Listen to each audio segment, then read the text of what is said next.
Hello, Brooke. It's just me. Since you're not able to come here shooting with me at the gun club I go to, I thought I would make you a short video. We're going to go through several different types of weapons, some of the ones that I carry and some of the ones that I use at home. The pistol right here in front of me is a model 5906, almost said the wrong name, 5906 Smith & Wesson.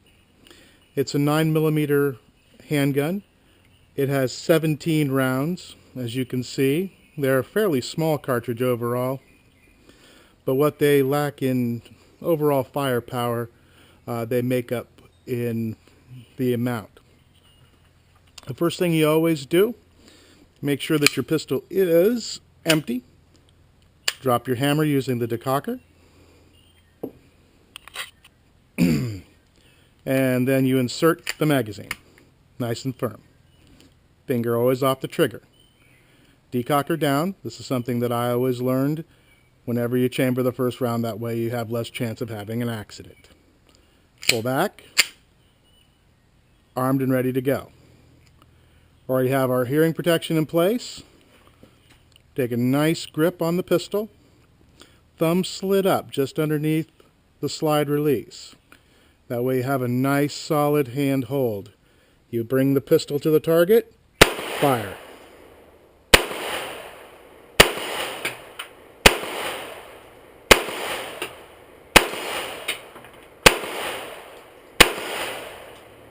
Now, we're finished firing.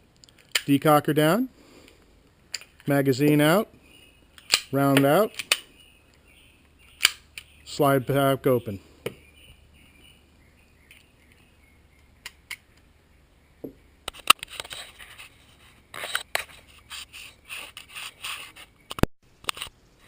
Okay, well now we're going to shoot one of my favorite pistols. This is the Smith & Wesson 4506.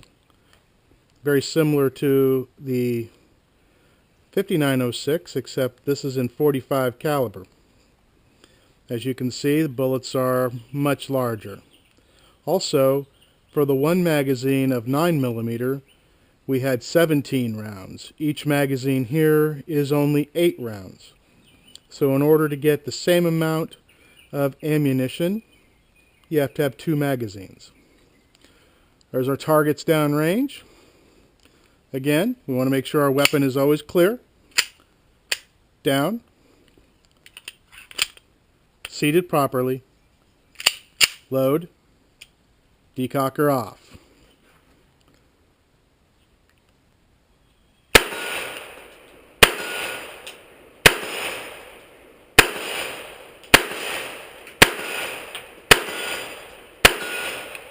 To reload, simply drop the magazine, insert the new magazine. Something that you see in the movies is they'll drop the slide. Never do that. Always make sure you pull back. You're now ready to go.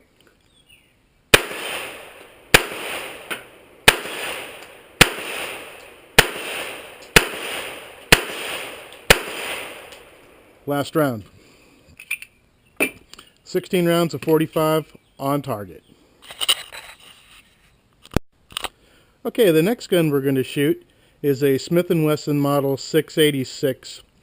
This is a gun that's chambered in .357 Magnum, but will also shoot .38 Special. This is a very unique pistol. Well, some people would call it a revolver. I've always used the generic term pistol, because instead of 6 rounds like most revolvers carry, this actually carries 7 rounds. This device that I have in my hand is called a speed loader, and we're going to see exactly how quickly you can get a total of 14 rounds on target. As you can see, these are, well, you can't see, I'm sorry, as I know, these are .38 Specials. They're a much lighter load than a .357 Magnum. Actually, out here in North Carolina, you can shoot deer with .357 Magnum, so that gives you an idea of exactly how powerful they are. This, again, is a little bit different. You actually have to open the cylinder, 7 rounds, insert, and of course I haven't done this in a long time, so takes me a few seconds. As you can see, I have 7 rounds. Finger off the trigger. Now, grip is a little bit different because you have to be able to hold onto it and keep your fingers out of the way of the cylinder. So you have to hold really tight, holding along the frame. You bring the pistol up and you squeeze it around.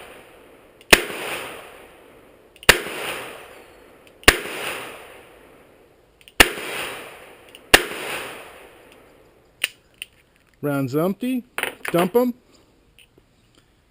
Insert your speed loader. And again, back on target.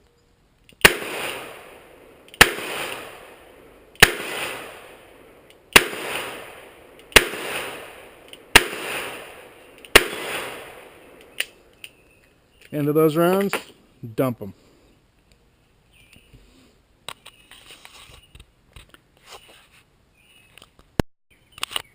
Okay, well the next weapon we're going to shoot is probably one of the oldest ones that I have. It's a Smith & Wesson Model 27. It was made in the 70s, and this one was made in 1974. It's a lot heavier than the 686. Also, this is in blued metal as opposed to stainless steel, which the other 3 were made from. Speed loaders again, these only have 6 rounds like we talked previously, but these are 357 Magnum rounds. These are full hard on rounds, and you will see a lot of difference in the way that the gun reacts and also in the way that the target reacts. So open up our latch, let these in. 6 rounds, 357 Magnum. Let's do it to it.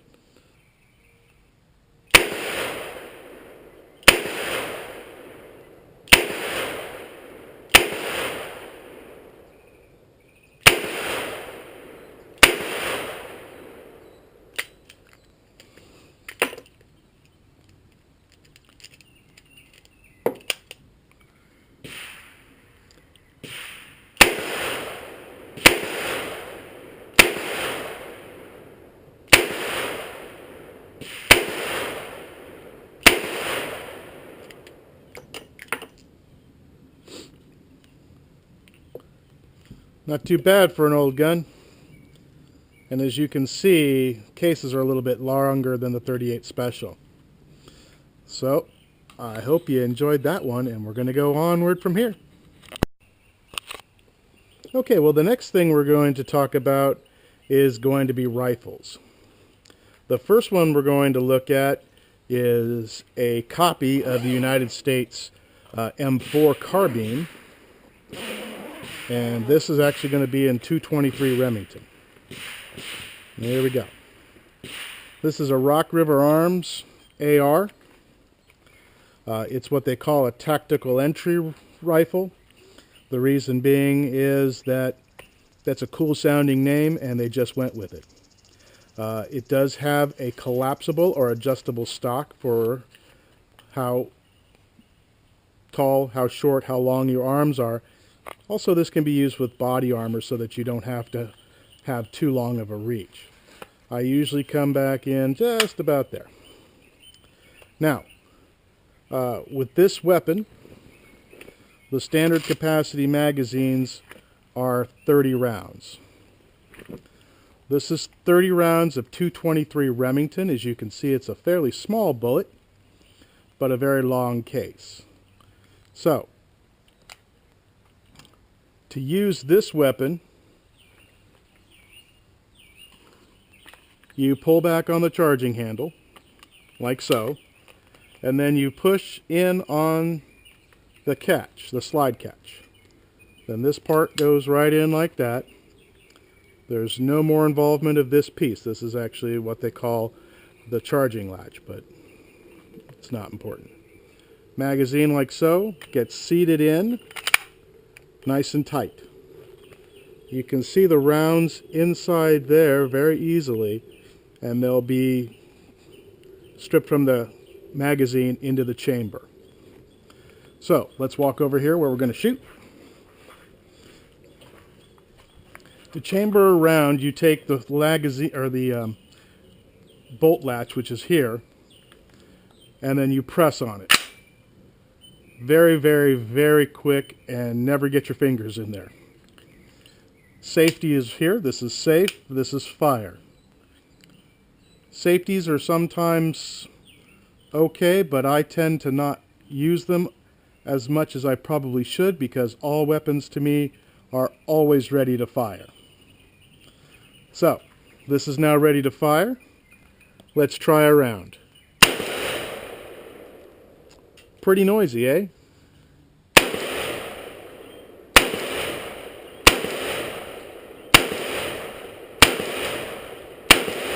Okay, we're done shooting.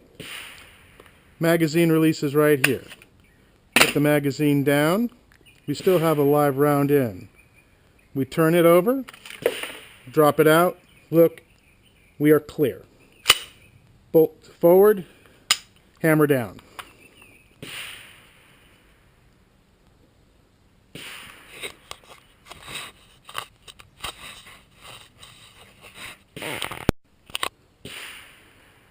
Okay, well, the next rifle we're going to look at is one of my favorites. This is one that I keep at the house for home defense.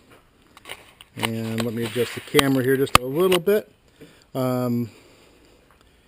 This is a case that I got for free from the government when I bought a $500 rifle. So I try to use it as much as possible.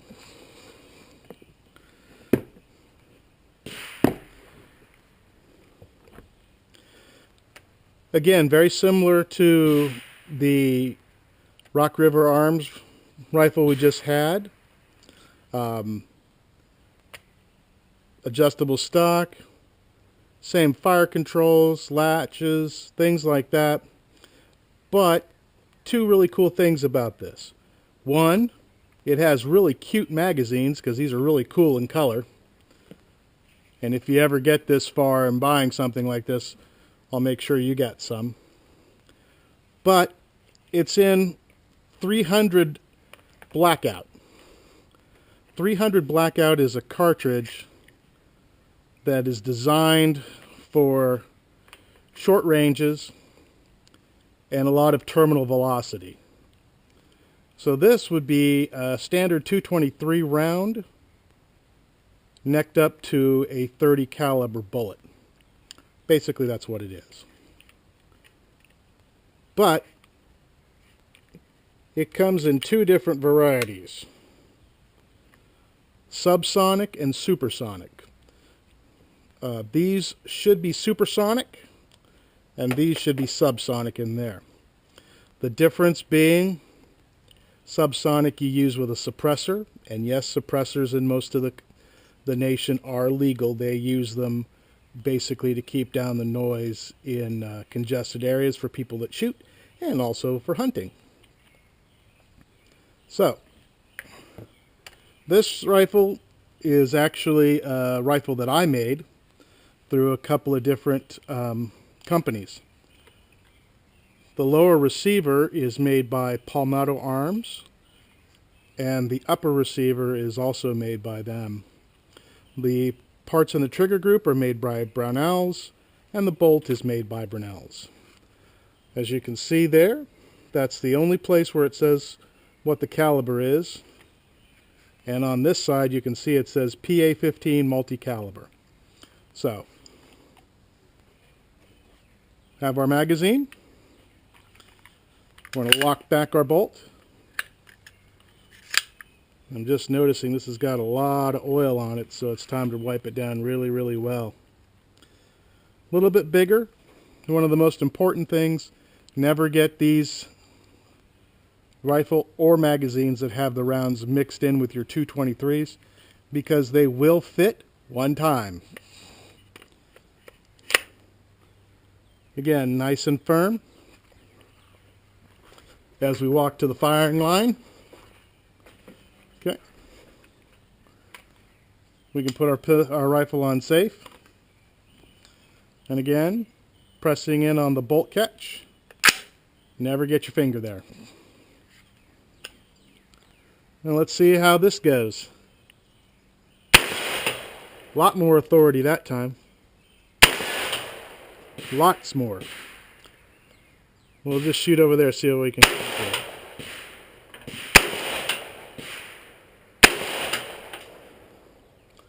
Probably one of the most accurate rounds that I've ever shot. I really enjoy this rifle, and I really enjoy this caliber. It's considered a new caliber, a new cartridge. Some people really like it, some people really don't, but I really do enjoy it.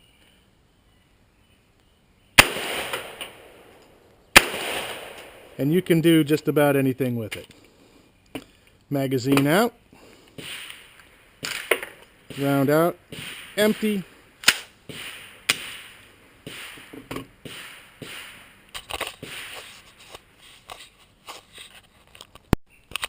Well, it looks like we actually might get some sun today out here in North Carolina. As you can see, it's kind of overcast.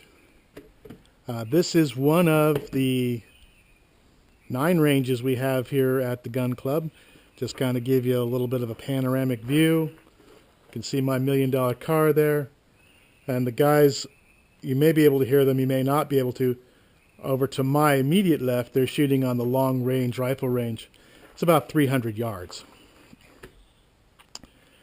So, what we're going to do now is we're going to talk about the pistol itself. And I'm going to adjust the camera here just a little bit, give it a little bit better angle. These are magazines. They are not clips, no matter what anybody tells you. They are magazines. Magazines hold rounds. This is the decocker. This is the hammer. This is the slide release. This is the frame of the pistol itself, the trigger. And this is the chamber area. Now, let's say you want to take it down, take it apart. It's very simple. Slide back. Take out the slide catch, and you slide it forward. This is getting a little dirty, so it doesn't like to be taken apart just right now.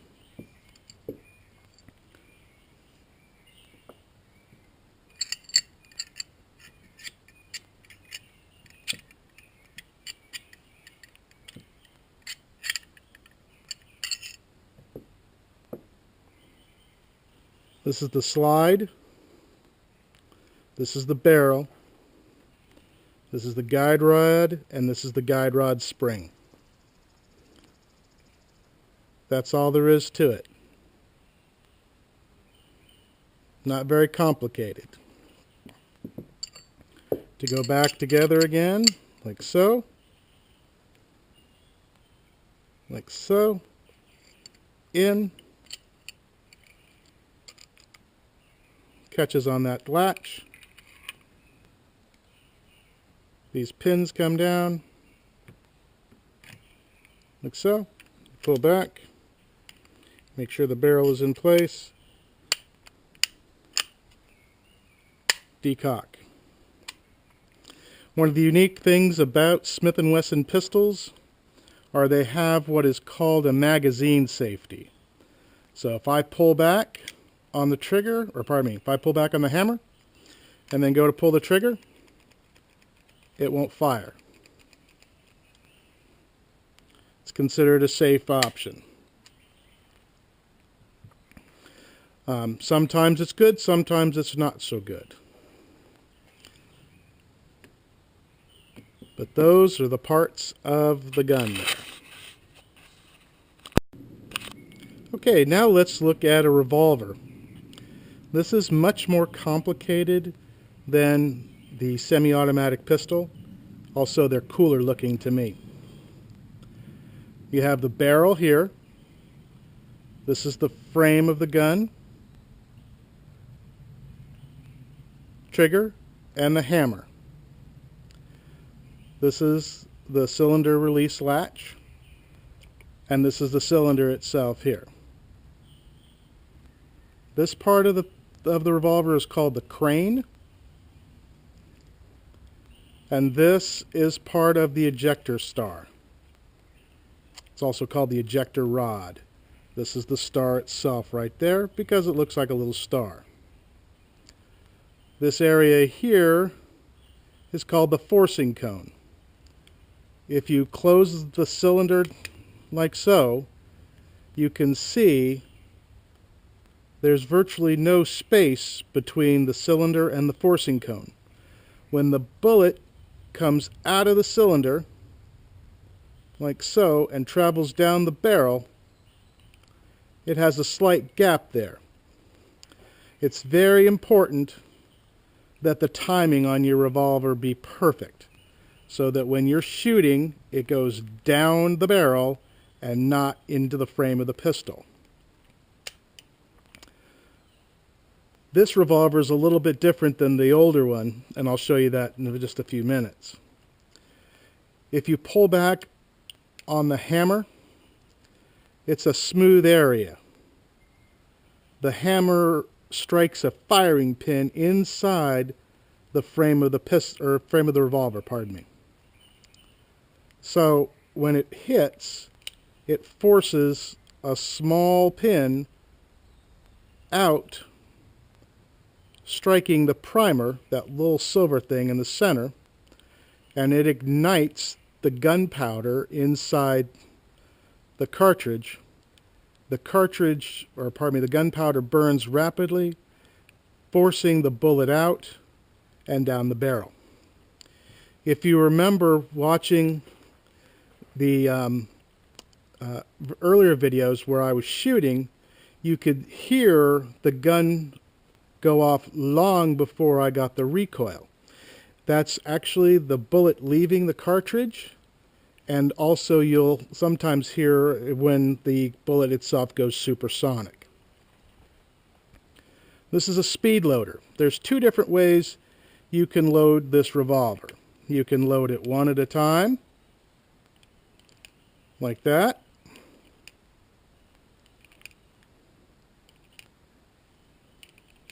And then you have 6 rounds. This is a 7-round chamber, or a 7-round cylinder. But let's say you don't have time to do that. We looked at this a little bit earlier. What you do is you take your shell, or your cartridge, and there's a very good reason why I only got 6.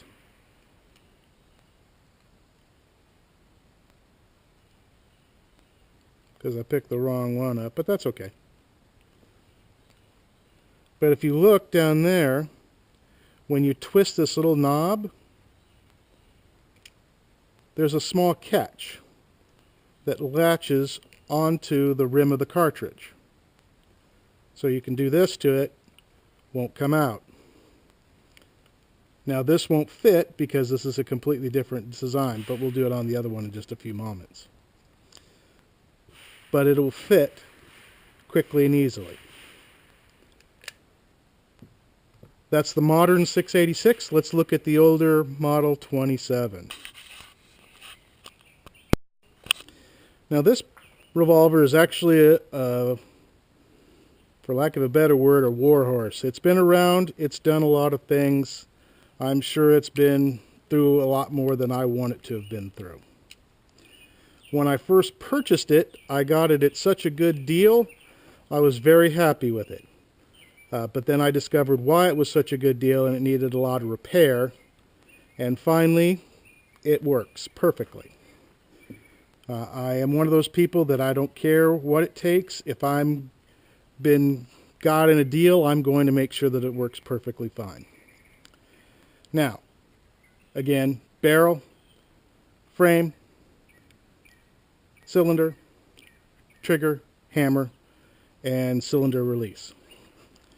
The grips are different than standard. If you ever look at a revolver on the internet or in any catalog, or sometimes even in different gun display cases, they'll oftentimes have a wooden grip. I prefer Pachmayr Pachmayr is pretty much out of vogue right now. A grip called Hogue is much more hip, I guess you want to say. But I like these grips. They're called decelerators, and they fit my hand pretty well. So that's what counts. Now, again, this is a much, much beefier frame and cylinder than the 686. The 686 can be fired with 357 Magnums, but it's not recommended as a routine thing. This revolver, you can fire 357 Magnums through it all the time. It will not bother it. And as you can see here, a lot of work has been done on this gun to get it to this stage where it works really well. Forcing cone here, I should also let you know this is called the top strap, right here where the sight sits. Now, I was going to show you something completely different about this revolver than the 686. They're both made by the same company, and this is actually something that happened because of legal reasons. If you pull back on the hammer, this is the firing pin right there. It goes right into a small hole there and comes out and hits the primer. Very simple. Very, very simple. But because people were dropping the weapons or they were falling on them or whatever, and with our family there was a lot of that, oftentimes the firing pin would go forward just enough to fire the round off.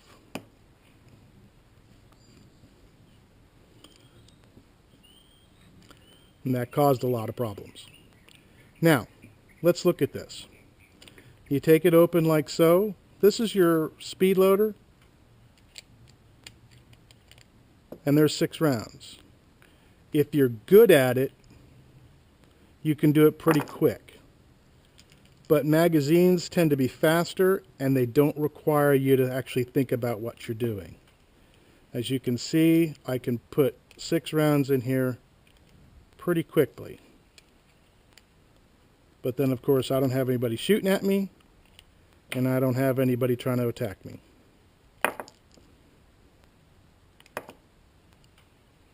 You can also tell this is the 357 Magnum. If you put a 38 Special in there, it's just loose enough that it'll fall out. 357 Magnums won't. But it's perfectly safe to shoot the 38 Specials in this gun.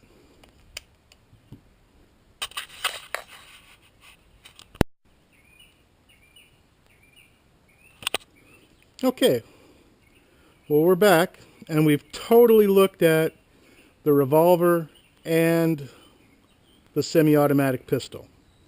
And now I'm going to put my really cool gloves on, and we're going to look at the workings of a standard AR rifle. As you can see, really cool colored magazines.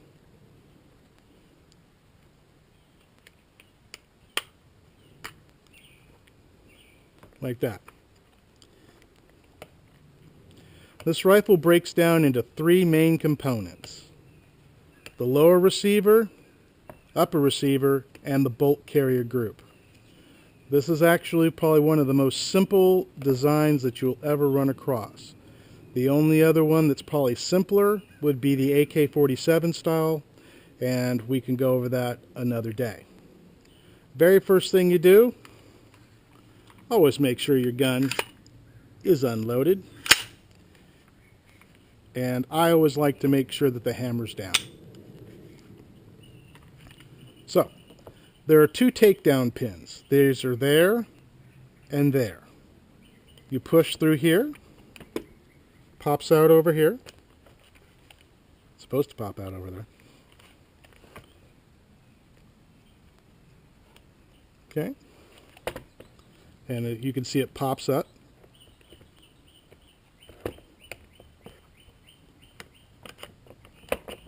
Okay. Now, these pins actually have latches that keep them in place. Otherwise, you could potentially lose them. They are a little difficult to install. I built this myself, and it was kind of tricky. It took me about an hour. This is the hammer here. This is the part that the trigger actuates. So you pull down on it. Okay, there's the trigger. I'm going to put my hand here because I don't want the hammer going forward too fast. Okay, just like that. Very simple. All you have to do is think about a catapult type design, and that would be it. We'll do it one more time just so that you can really see it. And that's it. That's why I put my cool gloves on. This is called a buffer tube and a buffer spring. This is where you'll get the recoil from the bolt carrier group. But we'll go over that in just a minute. Okay. Charging handle comes out like this. This is the bolt itself.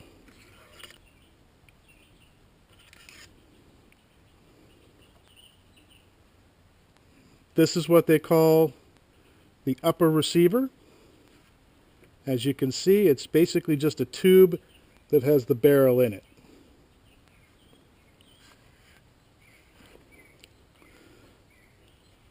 This is where the rubber hits the road, as they say. This is part of the gas system. This is a different system than are used by a lot of other militaries in the world. Firearms that are semi-automatic and full automatic are operated by gas power. Not like car gas, but escaping gas from the bullet. As the bullet goes down the chamber, or pardon me, goes down the barrel from the chamber, it's propelled by expanding gas. Part of the gas comes back up through a return tube. That little thing right there. And it pushes this back. So as it does that,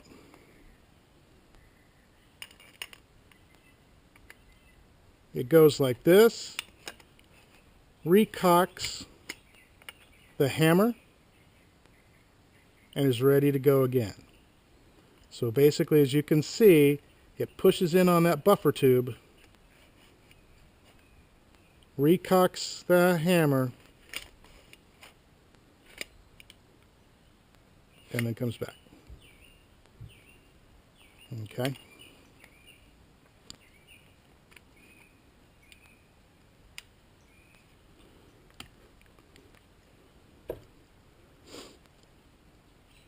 This is the firing pin itself right here. When the hammer comes up, it strikes it right there.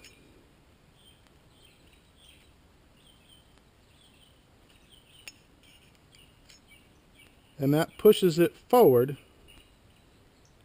right there.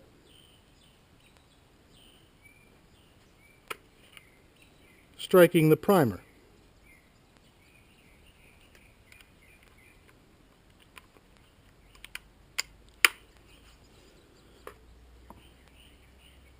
When the gas drives the bolt back, like we just talked, the shell casing is ejected by this little thing called an ejector. It's also aided by this, which is an extractor.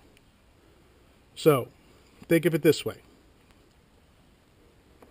Let me get a shell, or let me get a cartridge out.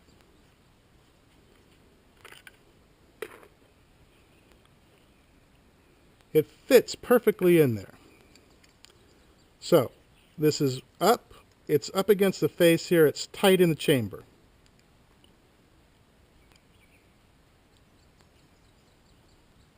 Of course, I don't have the mechanical ability. It pulls it back using the extractor. Pulls like that. The ejector pushes the case out.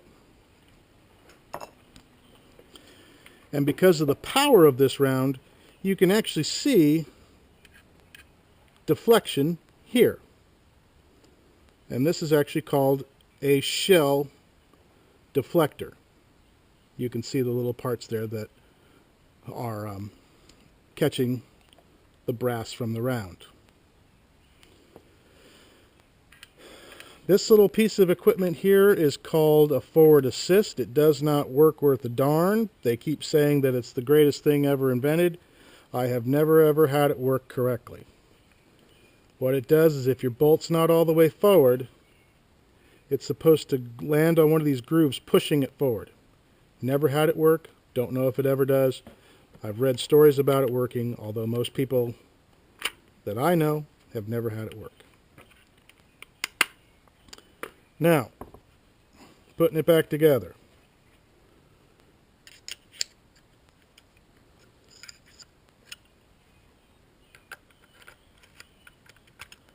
Can I do this in under 30 minutes?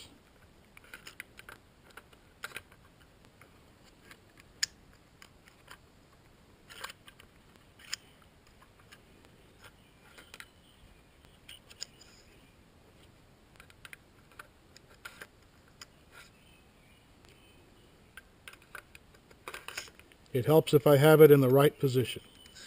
So this slides, let's do that again. Charging handle fits into a little latch where it slides. The bolt group. Now, I had it down like that. It has to be up. Otherwise, it will not fit into the house. Latched in. Lower receiver. First pin through. I always put the hammer down just because it's something I learned and it's something I do. Push in on the pin there. Clear the rifle. Ready to go again. That's that. Cool gloves come off.